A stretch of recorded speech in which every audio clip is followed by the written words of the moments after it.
Hey guys, it's Tripsget here. In this video I wanted to show you Liverpool, a city that quickly climbed to the top of my favorite cities in England because of its amazing atmosphere. So I hope you guys enjoy this video and see you in the next few seconds. Hey guys, so today we are in Liverpool. We are spending 24 hours in this beautiful city and it's gonna be quite intense. So we will try to visit some of the best food spots of Liverpool as well as the main highlights. Obviously, needless to say, it's not possible to see all of Liverpool in 24 hours, but we will try our best. So without further ado, let's get started.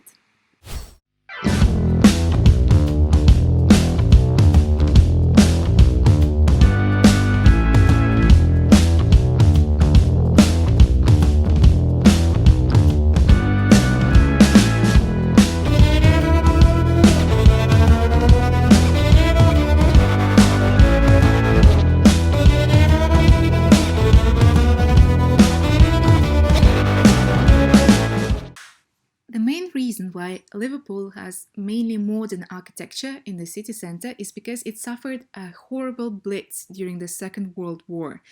This blitz was only second to London, and Liverpool saw a lot of its heritage and a lot of its building destroyed. Also, so many people have lost their homes, so it's truly a tragedy.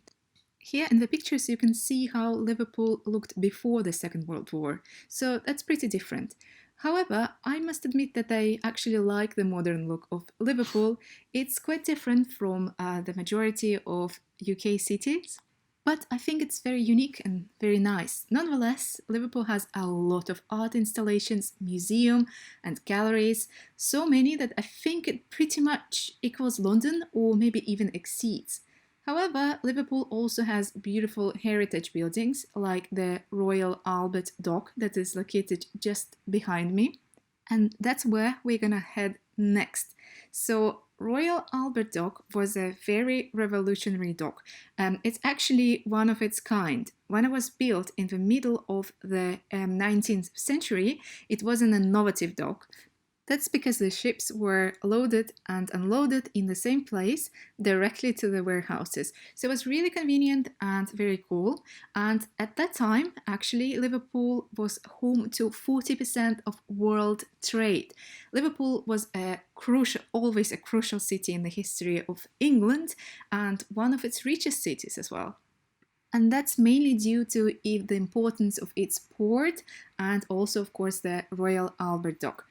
Because of its importance, the dock was bombed heavily during the Second World War, however later was restored, but then in the 70s it stopped working until the 90s when Liverpool received a huge investment and the dock was restored and transformed into a modern space where you can find a lot of museums. For example, Tate Modern is located there, and a lot of shops and restaurants. Some of Liverpool's trendiest restaurants are located here, so that's where you can head to have a quick bite for lunch, or you can have a fancy dinner with cocktails here as well.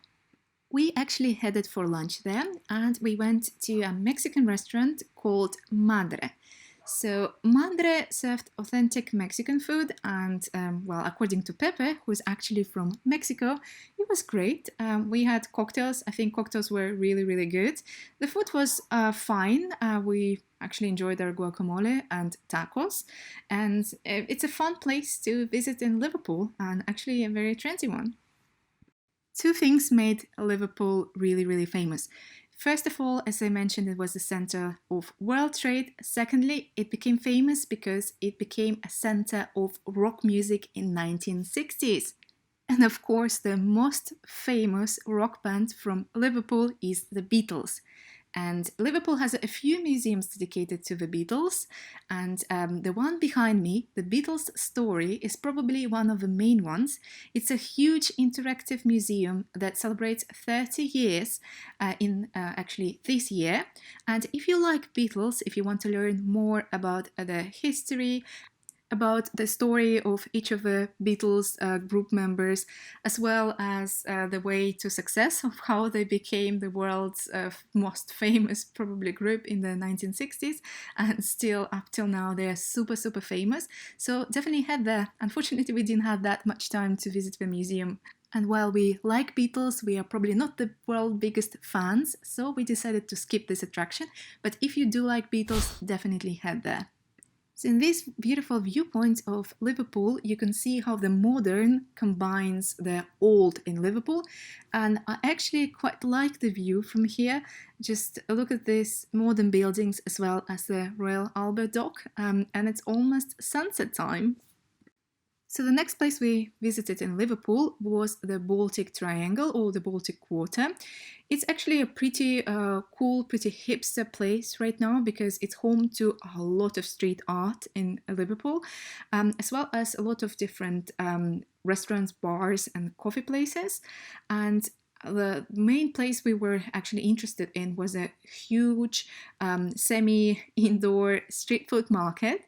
It probably wasn't the most brilliant idea to head there on Saturday night on the warmest day of the year in Liverpool because, as you can imagine, everything was absolutely packed. And in order to get into one of any of these places, we would need to wait for an hour and a half.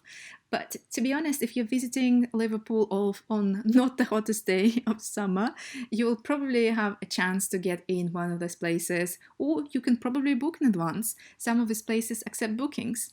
So Baltic Market was too full, so we decided to go to another street food market called Duke Street Food Market, and it was great.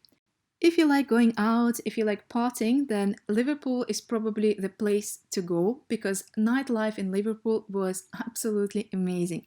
It has so many bars, restaurants, and clubs. Actually, I think clubs are still closed, but bars are open, so you can visit a lot of them. So if you enjoy doing this at night, you will definitely like Liverpool. It was probably the most fun and the most lively English city I've ever visited. And for me, Liverpool is definitely the capital of England's nightlife. Some people might argue that Cardiff might be a better place for nightlife, but I would say Liverpool. Good morning, guys. It's our second day of 24 hours in Liverpool, and we wanted to visit an artisan bakery in the morning, but unfortunately it was closed on Sunday. So here we went to another coffee place instead to have a quick cappuccino before heading to Anfield. So welcome to Anfield. It actually isn't so close to Liverpool city centre, so consider taking an Uber, otherwise you will come here much later than your appointment. Luckily, we were able to reschedule our tour, but just keep that in mind. Anfield is the home stadium of FC Liverpool, and if you love FC Liverpool, it's definitely a must-visit attraction in Liverpool. Even though we aren't really fans of FC Liverpool, I find stadium tour amusing. I've actually been to 4 in the UK. I've been to Old Trafford in Manchester, as well as Manchester City in Manchester as well, and Arsenal in London. So this is my 4th one. The tickets were £20. We booked them online on the official website, and it's definitely worth booking online, especially during the busy times. Right now, since travel to the UK is a little bit restricted, there were no queues and the tours were in small groups, but I think usually they are much bigger. But I must say that I definitely enjoyed this tour. It was really informative. Our tour guide was absolutely amazing. She herself was a fan of FC Liverpool, and she started attending matches since the age of 5 or 6. So she pretty much grew on the stadium. So the stadium tour involves visiting pretty much all the spaces inside the stadium, and you will learn some interesting facts about the stadium that you wouldn't be able to learn otherwise. You would be able also to learn about more about the history of a club, as well as take some really exciting pictures. You will also be able to visit the changing rooms, the changing room of a visiting team, as well as Liverpool FC changing room. We actually learned about some tricks that are not a common knowledge. Well, maybe they are, it's just I didn't know them before.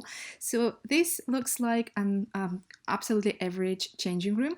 However, there are small tricks that the clubs are using that will give advantage to the home team. For example, if you take a look at the Liverpool FC changing room, the seats are actually much more comfortable, and there are 5 modes of light. That means that the players of the home team will actually get a bit of advantage when it comes to adjusting to the light, indoor light.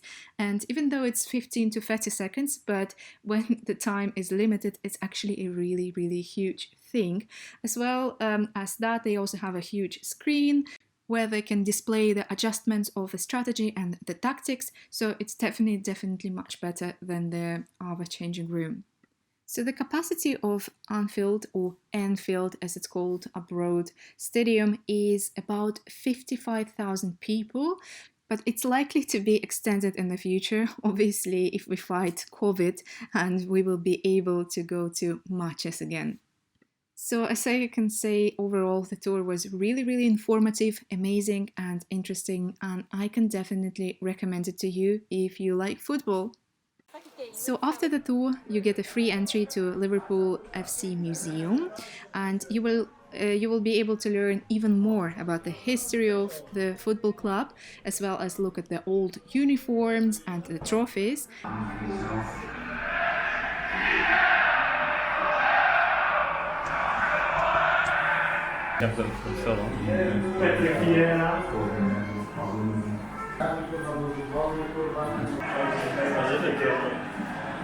Which trophy? The champion.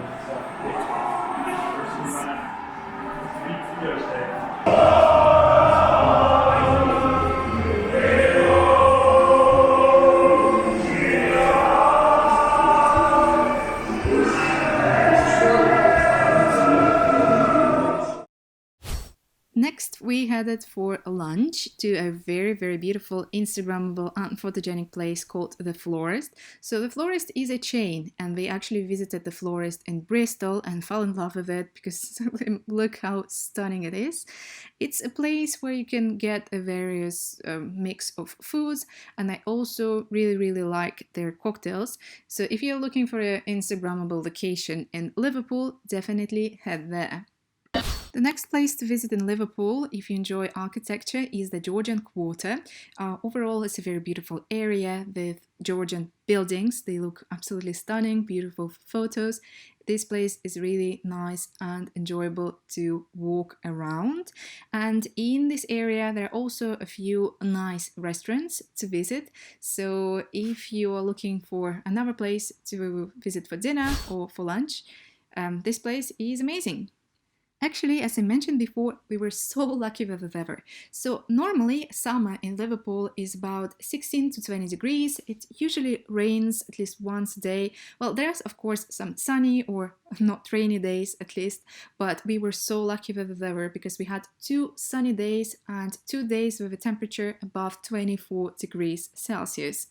If you ever watched my last year's video from Manchester, it was actually raining 2 days non-stop and it was 14 degrees.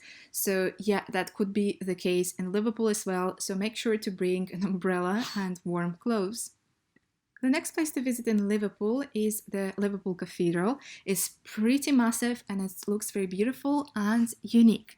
And if you're looking for more unique places, I can definitely recommend you going to St. Luke's Church, or it's also called the bombed out church. This church was destroyed during the Second World War, and right now it's been transformed into an event space and a wedding space, but it's also open to visitors. The entrance costs nothing, it's free, but you can donate and leave a voluntary donation. This place is truly unique and magical. We didn't have many visitors around, and at some point we even had this entire place for ourselves. Outside, there are gardens, and you can book a place there in advance, or if you're lucky, there will be a free table where you can sit and have a cocktail, or perhaps a tea or a coffee. So it's a nice cafe. And if you want to be in the middle of all the exciting events in Liverpool, head to Bold Street. Bold Street is home to a lot of cool shops and even more restaurants. So if you haven't found a restaurant in any other place in Liverpool, here on Bold Street you will definitely be able to find something. If you want to try something local, try scouse. Scouse is a sort of a stew. It's Liverpool's most famous and probably the favorite dish. It's a meat stew, a lamb, or I don't know, beef stew, and you will be able to find it in most pubs in Liverpool.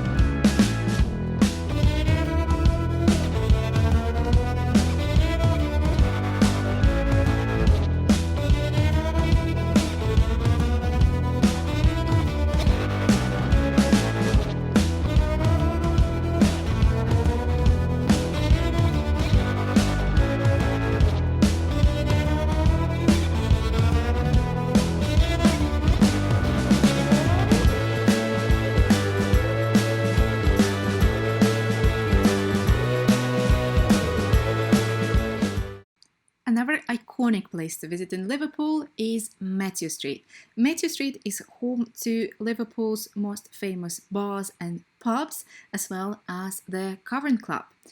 There's also another museum dedicated to Beatles, so if you're a true fan, you can visit all the Beatles places in Liverpool. The famous place behind me is the Cavern Club. Right now it's closed because of the coronavirus. However, if you dine in the Cavern pub, you will be able to join a tour around the Cavern Liverpool. Unfortunately, the timings didn't work for us, but it's a place where a lot of world's famous bands like the Beatles, the Rolling Stones, and the Kings gave concerts, obviously when they weren't still so famous. The Beatles gave their first performance here in 1961, and from 1961 to 1963 they gave over 292 performances in the Cavern Club. And the last place we visited during our 24 hours in Liverpool was actually the birthplace of Paul McCartney. So this house on 24th Road was the place where Paul McCartney basically grew up, and as you can see now, there is a plate that indicates which house is it. I hope you guys enjoyed this video, even though it was a bit short, and obviously 24 hours, as I said, definitely not enough to visit all of Liverpool. However, if you only have 24 hours, you will still be able to see the main highlights of Liverpool and enjoy this fun and beautiful city. If you enjoyed this video, please give me a thumbs up and subscribe to the channel if you want more exciting travel videos and videos about life in London and the UK. See you guys in the next video. Bye!